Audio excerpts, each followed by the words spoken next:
Get close to you and welcome the person to church. Turn to another person, tell him or her you are welcome. Turn to another person, tell him or her God bless you for coming and coming on time. And put your hands together for the Lord. Hallelujah.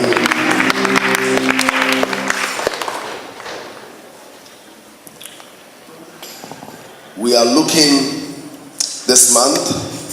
It's our month of breaking forth. And we've been looking at a series of subjects. Last Sunday and last Wednesday, we dealt with breaking generational curses. We've looked at curses from God. We've looked at curses from man. And we've looked at curses from men of God. Then on Sunday, we began to deal with breaking generational curses.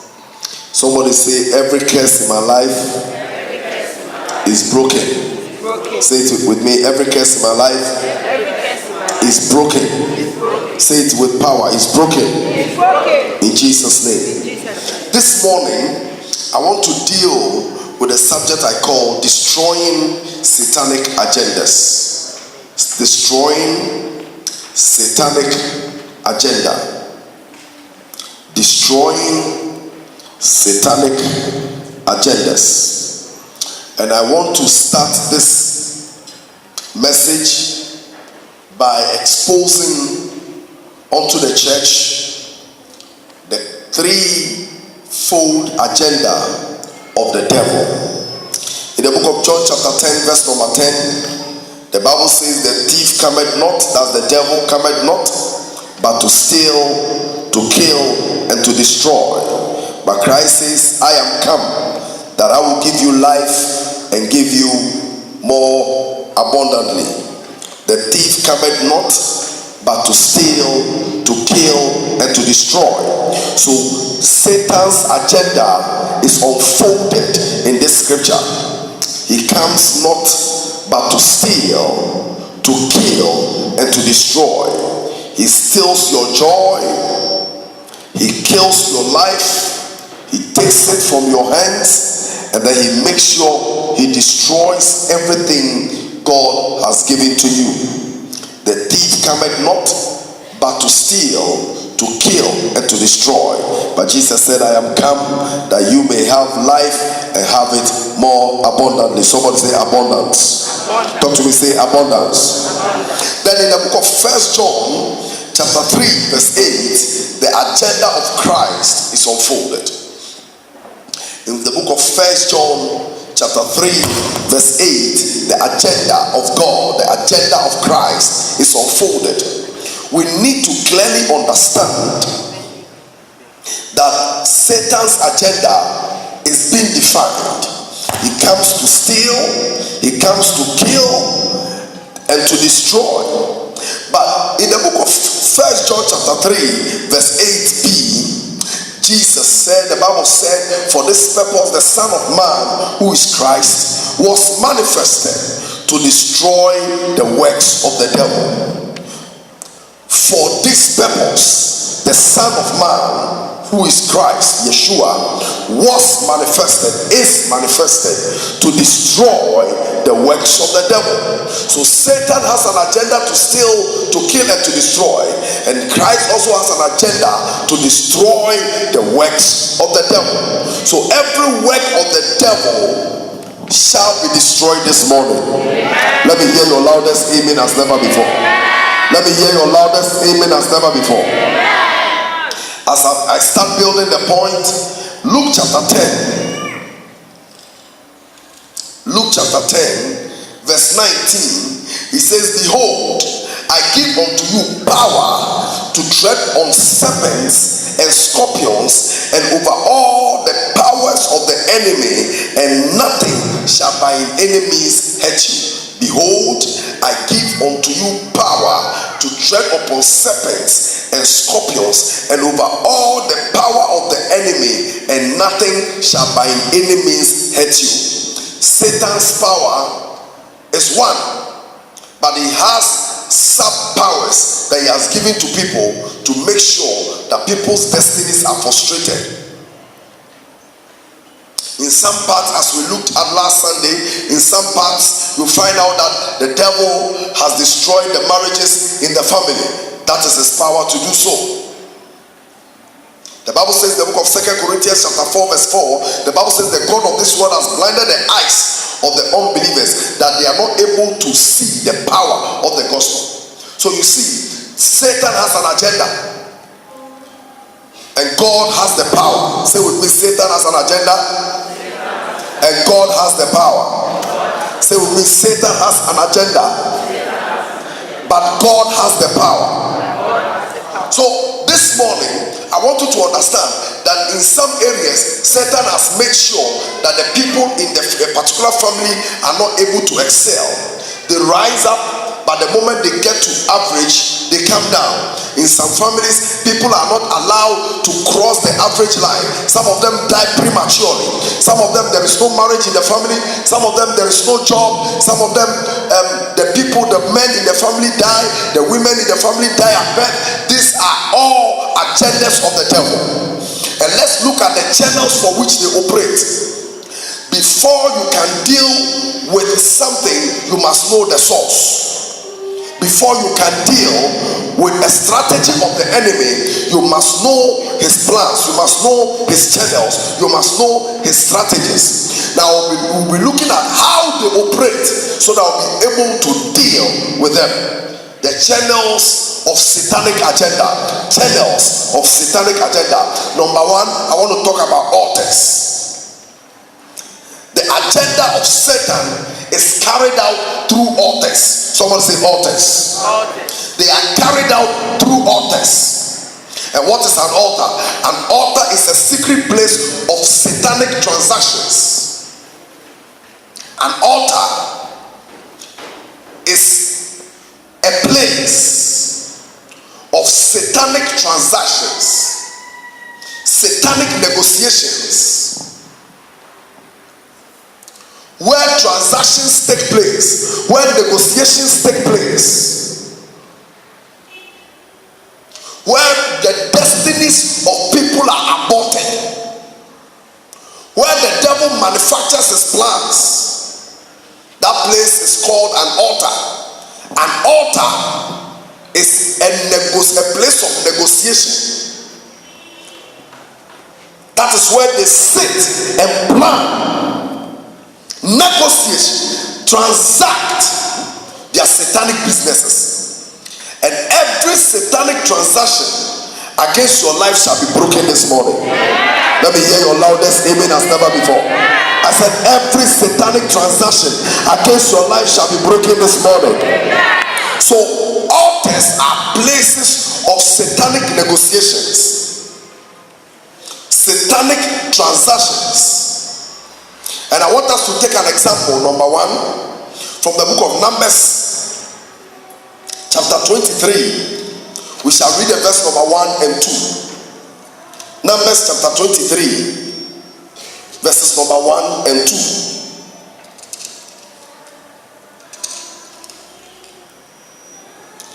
And Balaam said unto Balak, build me here 7 altars, and prepare me here 7 oxen and 7 rams. Build me here 7 altars, and prepare me here 7 oxen and 7 rams. Verse 2. And Balak did as Balaam had spoken. And Balaam offered on every altar a bullock and a ram. So they want to raise a standard against the children of God. Balak wants to rise up against the house of God. And then he employs the services of Balaam. He says, I want you to destroy them because I can't seem to know where the source of their power is coming from. Then Balaam, who is the prophet, he said, look, before this can happen, you must first build me an altar. Someone say an altar. An altar. So before the devil can do something, they first make sure an altar is built. So altars are places where transactions take place in the spirit. Say, build me an altar. Build me an altar. When you build me the altar, let's put 7 rams and 7 oxen on the altar. The moment we are able to do this transaction, whatever we want to achieve will be achieved. Amen. So the devil's first place of call is to build an altar. If you want to destroy the agenda of the devil, you must first destroy the altar he has raised against you. Build me an altar. Altars can be erected on your behalf. You may not be there, but someone can build an altar on your behalf. Some of you are there, then you get a phone call from your mother. Hey, makwako papa bi, papa na can send ya fa ho sesia. Enti minim se wo de wo ntumi mba. Minim se wo asori akọ mo nji sa anyoma ni di. So send me money. Wo de wo ntumi mba kwa first can bra. And then you send the money. And then they erect an altar on your behalf.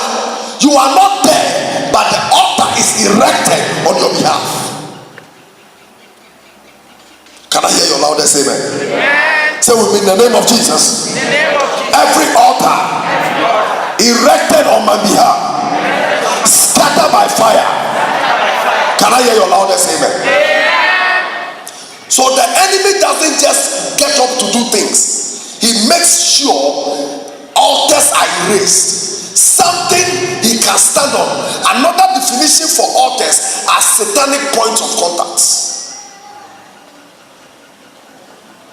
Altars are satanic points of contact. Altars are satanic points of contact. Can I hear your loudest amen? Amen.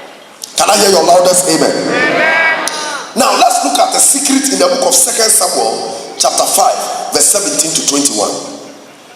2 Samuel chapter 5 verse 17 to 21.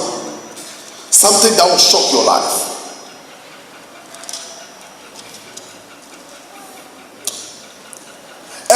But the Bible says from the verse number 17, it says, but when the Philistines heard that they had anointed David king over Israel, all the Philistines came up to seek David, and David heard of it and went down to the hold. When the Philistines heard that David was anointed, they gathered themselves together to wrestle against him. Anytime you receive an anointing from God, you attract a higher level of devils. The higher you are anointed, the higher your attacks are. Every high level God takes you comes with a higher task. The more you are anointed, the more you are attacked. Higher anointings attract higher devils. When they heard that David is anointed king over Israel, they came up together against him. Satan will never rise against you if there is nothing inside of you. It is only when you have something to offer that the devil comes after you. Satan doesn't go after damages, he goes after treasures. If what is in you is bigger, then the devil will come up against you higher. But greater is he that is in you than the devil that is in the world. Lift up your voice and shout, I hear you.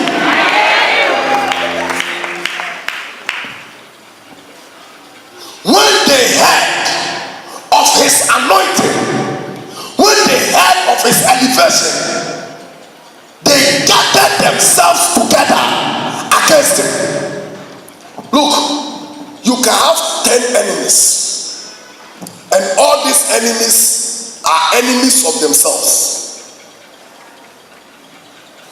Omo nyina akaw, but omo nyina omo hono so omo nkasa.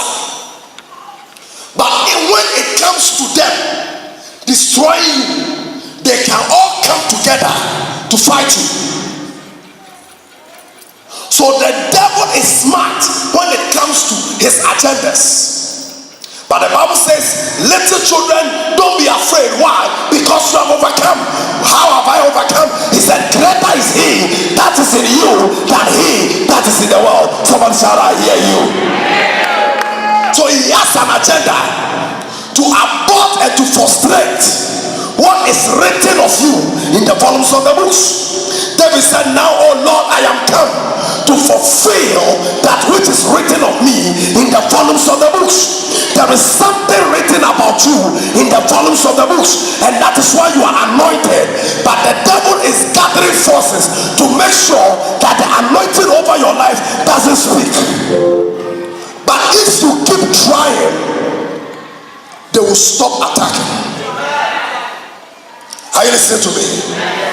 When the anointing puts you on the position, the anointing that took you to that position will clear every opposition. Can I hear your loudest amen? So the verse 17 says, they came up together against him, and he also heard of it, and he went down to hold them. Verse 18, the Bible says, and the Philistines also came and spread themselves in the valley of Rephaim. Verse 19, and David inquired of the Lord, saying, shall I go up to the Philistines? Wilt thou deliver them into my hands? And the Lord said unto David, go up, for I will doubtlessly deliver the Philistines into your hands. Verse 20, and David came to Bepharazim, and David smote them there, and said, the Lord hath broken forth upon my enemies before me as the breach of waters. Therefore he called the name of the place Bepharazim, which means God my breakthrough. And there they left their images. This is where my focus is. Verse 21. Verse 21. And there they left their images, and David and his men burnt them. Verse 21. The Philistines left their images.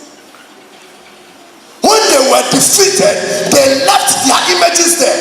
Now, when soldiers go to war, what do they carry? Is it not guns? Is it not AK-47?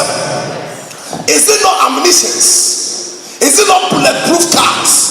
But when they were defeated, David did not get guns. What they saw was their idols and their images, which means that these people did not come alone. They came with altars. Hello? They came with altars. When they were coming, they didn't just come. They came with altars. They came with things. They came prepared. And so when they were fighting, they weren't fighting with guns and machetes. They were fighting with things they had brought. I want you to understand that the person you are fighting with is not fighting the way you are fighting. When you are going for an interview, you just get up and carry your CV and you go for the interview. But the other person that came for the interview didn't come alone. He came with a powder from a shrine. She came with a makeup kit from an idol worshiper, from a native doctor, or the Bibi to the Ketramaso. You are fighting the person physically, but on you are preparing who spiritual. And that is why you don't have to take Christianity casual. I mean, they think that So they live their lives anyhow. But the Bible says we wrestle not against flesh and blood, but against principalities and powers. Ọ̀nà ònyìnà na ẹ̀kọ́ bẹ́ẹ̀ jùmọ̀, but sọ́ọ̀rọ̀ fífi ewu, ọ̀dì àdéhìí àṣọ ní kẹ́tẹ̀rẹ̀ máa sọ. Ọ̀dì bìbí àyẹ̀ mọ́ máa sọ.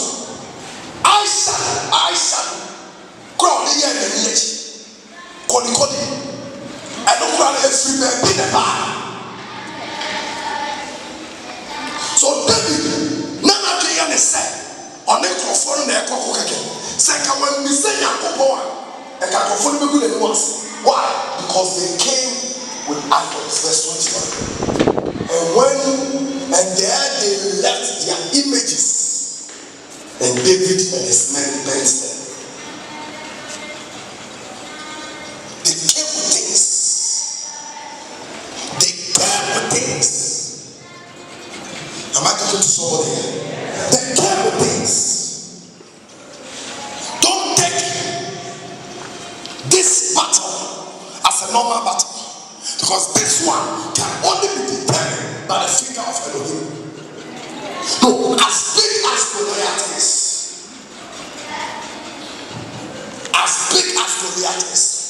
Goliath is maybe taller than this half of this building, and this is a man who was born a giant from birth. And then Goliath goes to Israel to fight them. And for 40 days and 40 nights, the children of Israel were kept indoors and they couldn't go out. And the Bible said the king and his men were confused. Then on the 40th day, a young man comes to fight Goliath. And the young boy is 17 years old. If I were Goliath, I would have fought this battle. I would just walk and hold the boy by the head and cut the head. Because this little boy, how can he face me? But the Bible said Goliath consulted his gods. And the first thing he did was to curse David by his gods.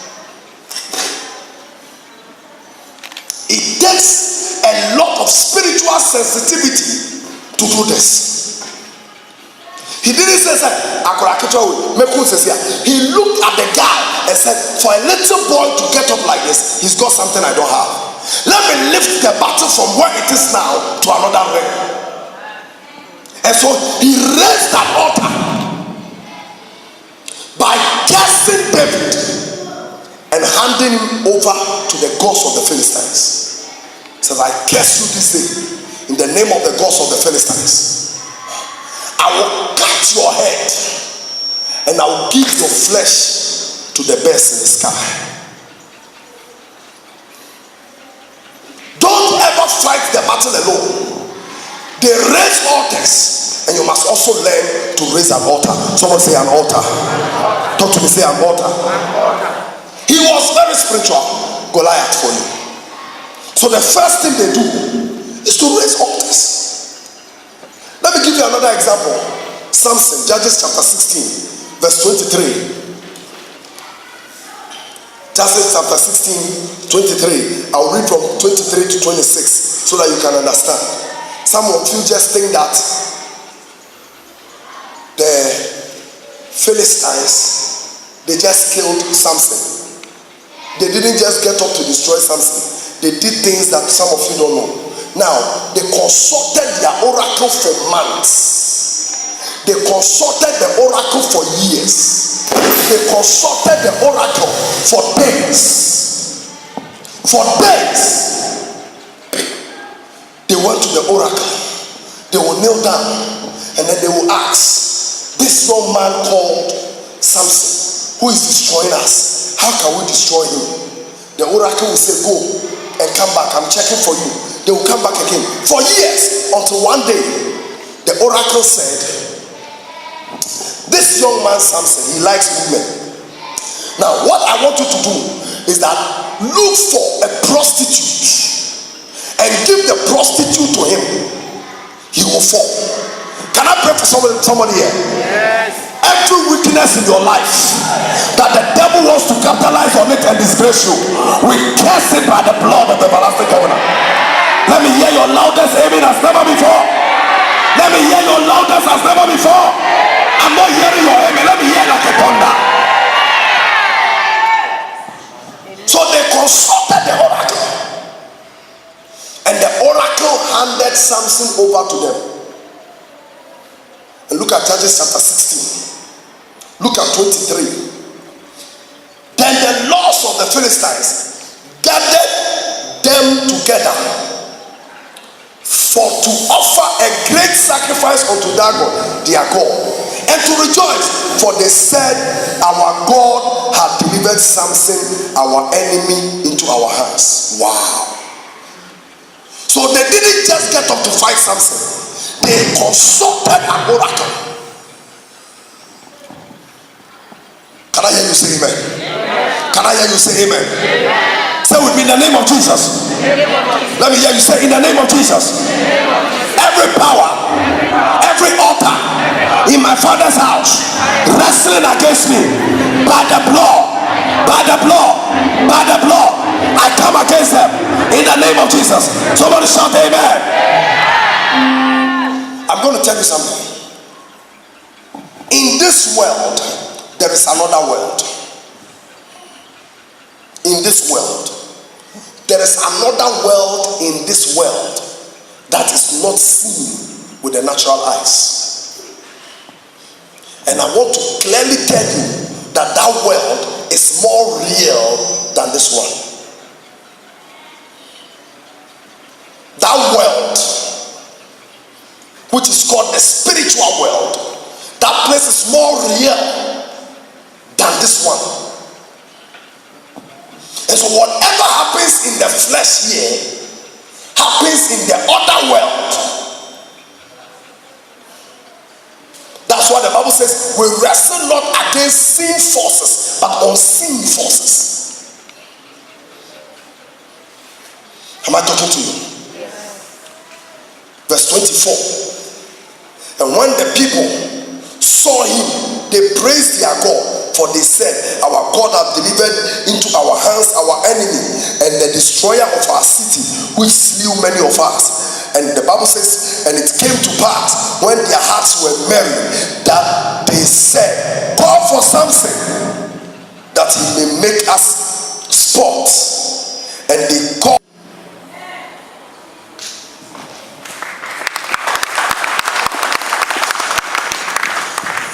It doesn't matter how hard you try, they put the good ones around you.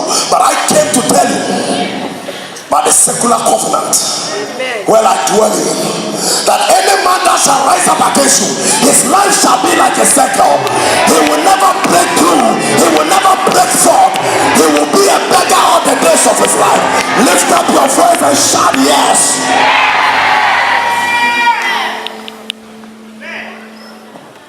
David and Saul, the difference were men. Now let me give you an example that will shock you. One day David got up to go to war. The same way King Saul got up to go to war, David also got up one morning and said, I want to go to war. And guess what his men told him? He said, we will not let you go to war. Why? He said, you are the eyes of Israel. When you go and you die, we die, and the whole Israel is perished. But he said, rather, let us go, so that when we die, you will live. Wow. He had faithful men. That's why they said the reign of David is the prototype of Christ. Remember to be on one can say, Master Okwa, Naso Okwa, Israel in Anahu, but say, you're calling you soon faso. And they went and fought with their lives. Hello. Talk to me, hello. No, talk to me, hello. But when it got to the turn of King Saul, what did they say? They watched him go to war. It was a spirit that forced King Saul to go to war, and he was not killed by the enemy. When his strength failed and he was lying down, it was one of his servants that was passing that took a sword that slew him. May you not feed a snake that will bite you tomorrow. May you not feed a snake that will bite you tomorrow. May you not feed a serpent that will turn into a dragon to destroy you tomorrow. Let me hear your biggest shout as never before. He died because the spirit of the Philistines called his soul, and Saul got up and went to battle when he was not ready to go to battle, and they killed him. Can I hear your loudest amen? So number one, this agendas of the devil operate through satanic altars, and we need, as children of God, to take notes of it. Let me give you the last example that just clicked. Now listen to this. Haman was the vice president, the second in command in the reign of Ahasuerus. In the Medo-Persian Empire, Haman controlled 127 provinces, which means that he controlled 127 states together. He was a powerful man, the second in command. But guess what? When he got ready to destroy the children of Israel, led by Mordecai, Esther's uncle, the Bible said he consulted his oracle for days. He didn't just get up. Turn to someone and tell him, hey, don't make a move. Raise an altar. Turn to another person, tell him, hey, don't make a move. Raise an altar. Turn to another person, tell him, hey, don't make a move. Raise an altar. I said, turn to another person, tell him, hey, don't make a move. Raise an altar. May your altar speak for you this morning. Let me hear your loudest amen as ever before. Turn to someone, tell him, hey, raise an altar, raise an altar, raise an altar. One day, something happened. See, we pastors, we hear things more than anybody on it. As for the presidency, we hear it already. The things we hear. One day I heard something and I made a decree. And I said, the day the antelope will challenge the lion, that day is the end of the antelope. We are not just human beings, we are lions. Because the man we follow from his genes, where we belong to, the Bible says he is the lion of the tribe of Judah. Say with me, I'm not ordinary. Say with me, I am not an ordinary man. How do these agendas operate? Number two, they operate through blood sacrifices. Numbers chapter 23, verses 1 and 2. As we read, he said, raise me an altar and sacrifice unto me on the altar 7 rams and 7 oxen. Are you there? Are you there?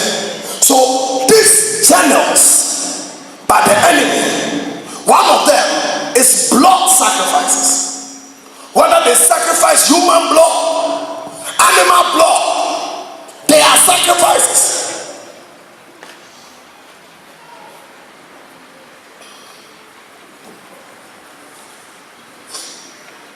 In the book of Judges chapter 16, the verse number 23, the Bible says, and they offered sacrifices unto their God. They gave him praise. Why? They said, our God has handed our enemy into our hands. Blood sacrifices.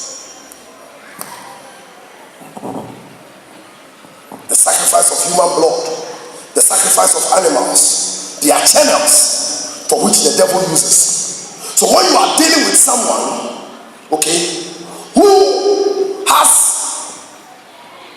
this sort of backing, he has an altar, he has erected an altar in his house, and this man or woman has offered sacrifices on the altar, you are disadvantaged. Why?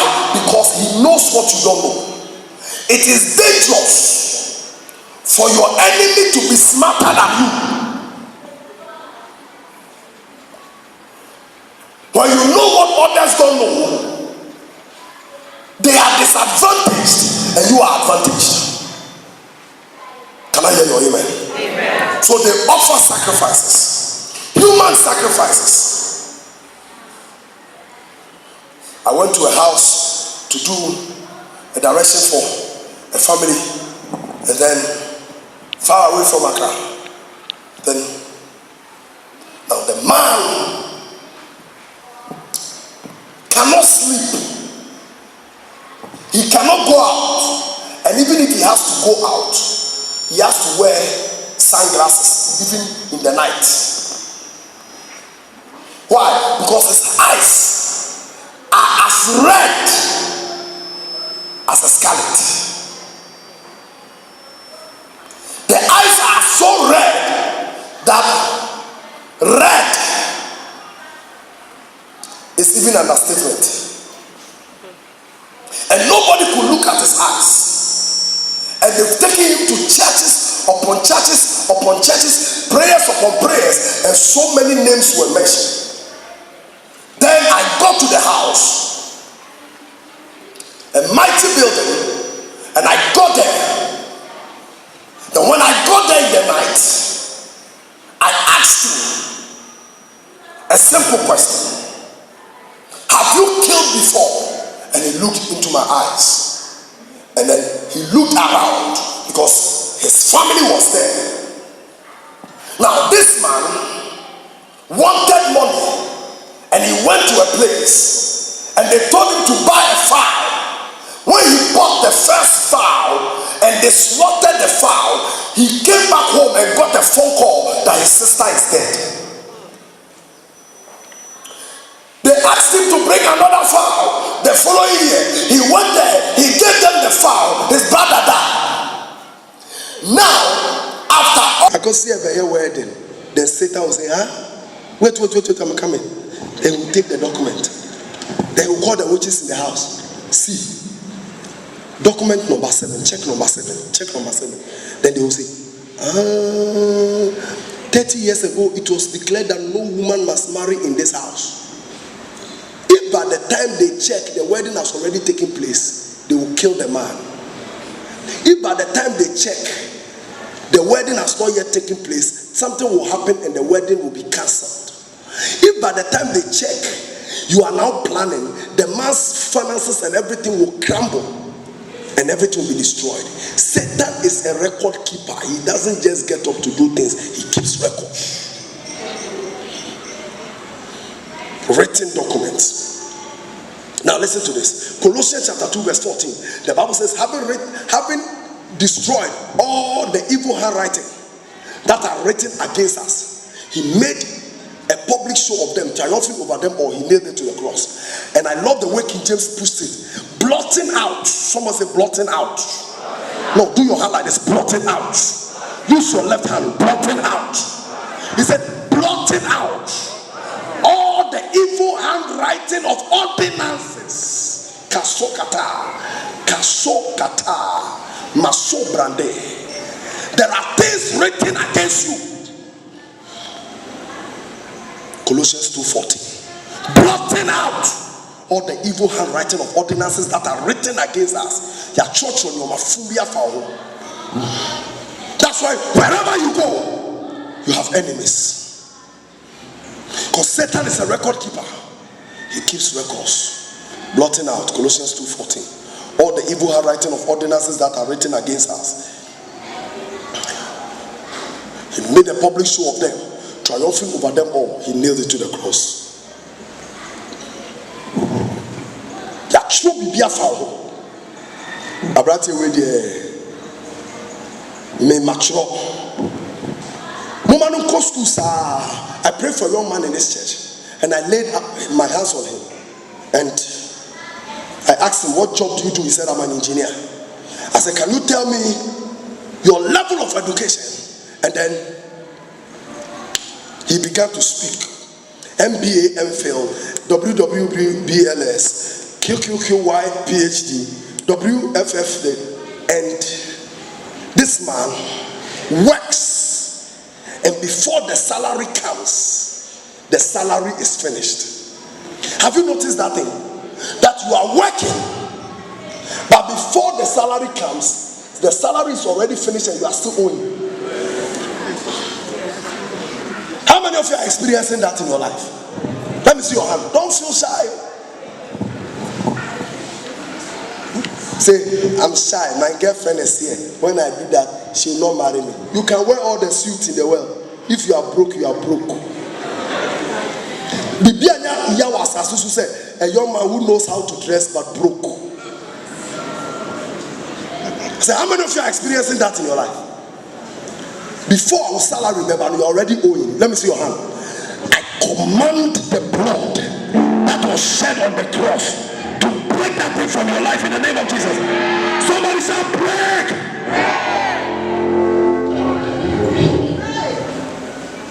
A written document against you. Monitoring spirits, monitoring your pocket. Some of you have been experiencing this, and we are going to pray against it. Sometimes you realize that after you wake up in the morning, the trouser you wore the previous day to work, I'm talking about the men, I'll come on the women. The trouser you wore the previous day, you wake up in the morning and you find out that the trouser is like this. Have you experienced that? Whilst when you remove the trouser, you make sure it was intact, but you wake up, the trouser is like this. They have already searched your pocket and taken everything you will get the following day. Wickedness. Look, you iron your dress and say, and then you put your bag down. By the time you wake up, where you keep money, there's nothing there but a whole picture. The hole is out. Then you say, hey, I can afford of here. Some guys say, no! The monitoring spirits, Eba Anajono, the Enoko Juma Ubenyano, and then Anajo, Omobesi Sahe. Say with me, my father, my father. Every monitoring spirit in my mother's house, in my father's house, in the name of Jesus, I command them, break, break, break, break, break. Now let me quickly say this and create a little confusion here. Some of you, your partners you are living with in the house are the monitoring spirits. That is why you are married to a woman. The moment you are going to do something and you open your mouth and tell this woman and she says something about it, it doesn't come to pass. That is why the moment your husband says something about what you are going to do, it doesn't come to pass. Evil spirits manifested in human forms. In the name of Jesus, we will crush them. Someone say crush. Now quickly, what the answer is, my friends, upon all the things I've spoken about, altars, blood sacrifices, evil pronouncements, evil verdicts, evil decrees, written documents, the answer is Calvary. Every answer was paid on the cross of Calvary. So the solution to your problem is in Calvary. And quickly, I want to give you 4 things that Calvary does for you. Number 1, if there are altars, then Calvary has an altar. On Wednesday night, I will bring a cross here, and I will mount the cross here, and I will give you special sheets of papers, and you will write your requests on them, your problems actually, and we will nail it to the cross here and keep it here for 3 days. Amen. My friends, you need to get this revelation and it will shock you. Now you see, the revelation here is that if there is an altar in your family, then Calvary has an altar, and it is called the cross.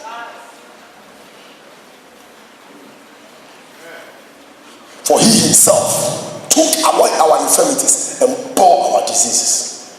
Galatians chapter 3 verse 13, the Bible says Christ has redeemed us from the curse of the law, being made a curse for us. For it is written, cursed is any man that hangs on the tree, that the blessing of Abraham may be manifested through Christ. My friends, there is a cross that took.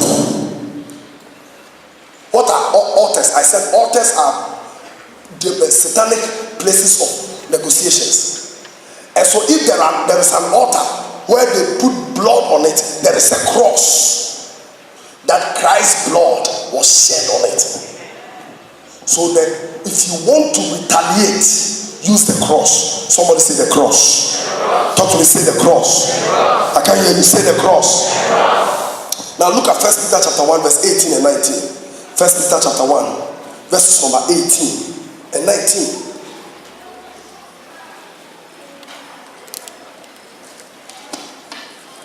Help me get my document. 1 Peter chapter 1, verses number 18 and 19. He said, for as much as ye know that ye were not redeemed, the word redeemed means snatched. Ye were not snatched. Ye were not redeemed. Okay? With corruptible things such as silver and gold from your vain conversations received by tradition from your fathers. Verse 19. But with the precious blood of Christ, as of a lamb without blemish and without spot. You are not redeemed by any gold or any silver. It is not silver and gold that will save you. You were redeemed by the blood. So number one, Calvary has an altar, and the altar is Christ. Number two, Calvary has the altar is the cross. Then number two, Calvary has a sacrifice, and the sacrifice is Christ. Calvary has a sacrifice, and the sacrifice is Christ.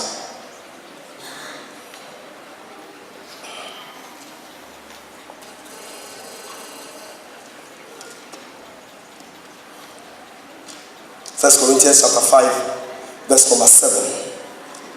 First Corinthians chapter 5, verse number 7. Calvary has a sacrifice. First Corinthians 5, 7.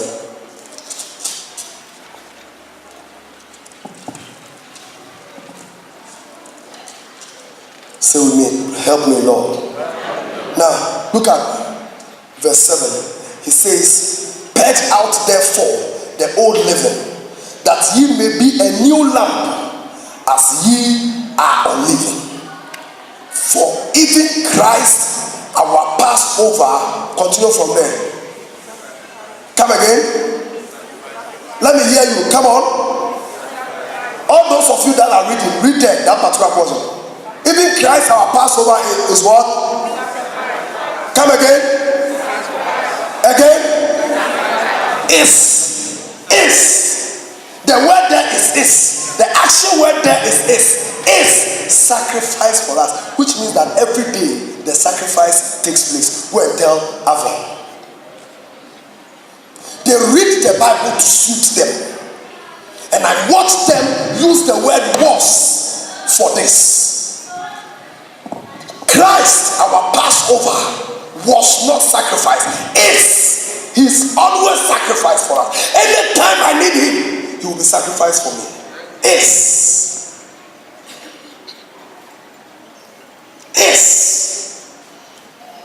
The blood of Jesus, even the blood of the everlasting covenant,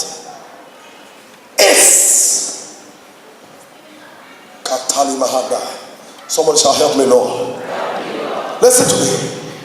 If the enemies in your house are planning to take a goat to any shrine for you this Easter season or any of the coming days, they should forget it. Why? Because Christ, your Passover lamb, is already crucified for you.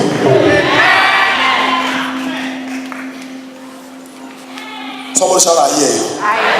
Talk to me, say I hear you. Say with me in the name of Jesus. I discharge. Talk to me, say I discharge the blood that spoke on Calvary against any sacrifice against my destiny. In the name of Jesus. Somebody shall fire. Number 3. Calvary has a pronouncement. If they have evil pronouncements against you, Calvary has also said something concerning you. John chapter 19 verse 30. Calvary has a pronouncement. John 19 verse 30.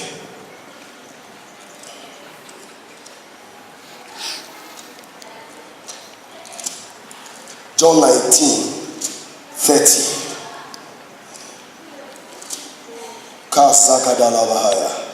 Verse 30. And when Jesus therefore had received the vinegar, he said, what did he say?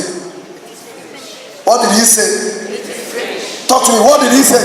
It is finished. Talk like a church. What did he say? Lift up your right hand and say it. I can hear you.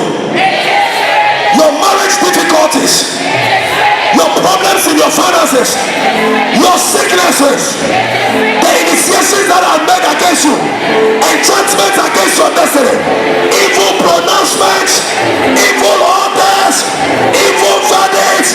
It is. Shout. It is finished. Amen. Whatever is fighting you, it is finished. Amen. Whatever is fighting your marriage, it is finished. Amen. It is finished. In your difficulties, it is finished. Someone shout, it is finished. Talk to me, say it is finished. Talk to me, say it is finished. Shout it, it is finished. Shout it, it is finished. Shout it, it is finished. Raise an altar.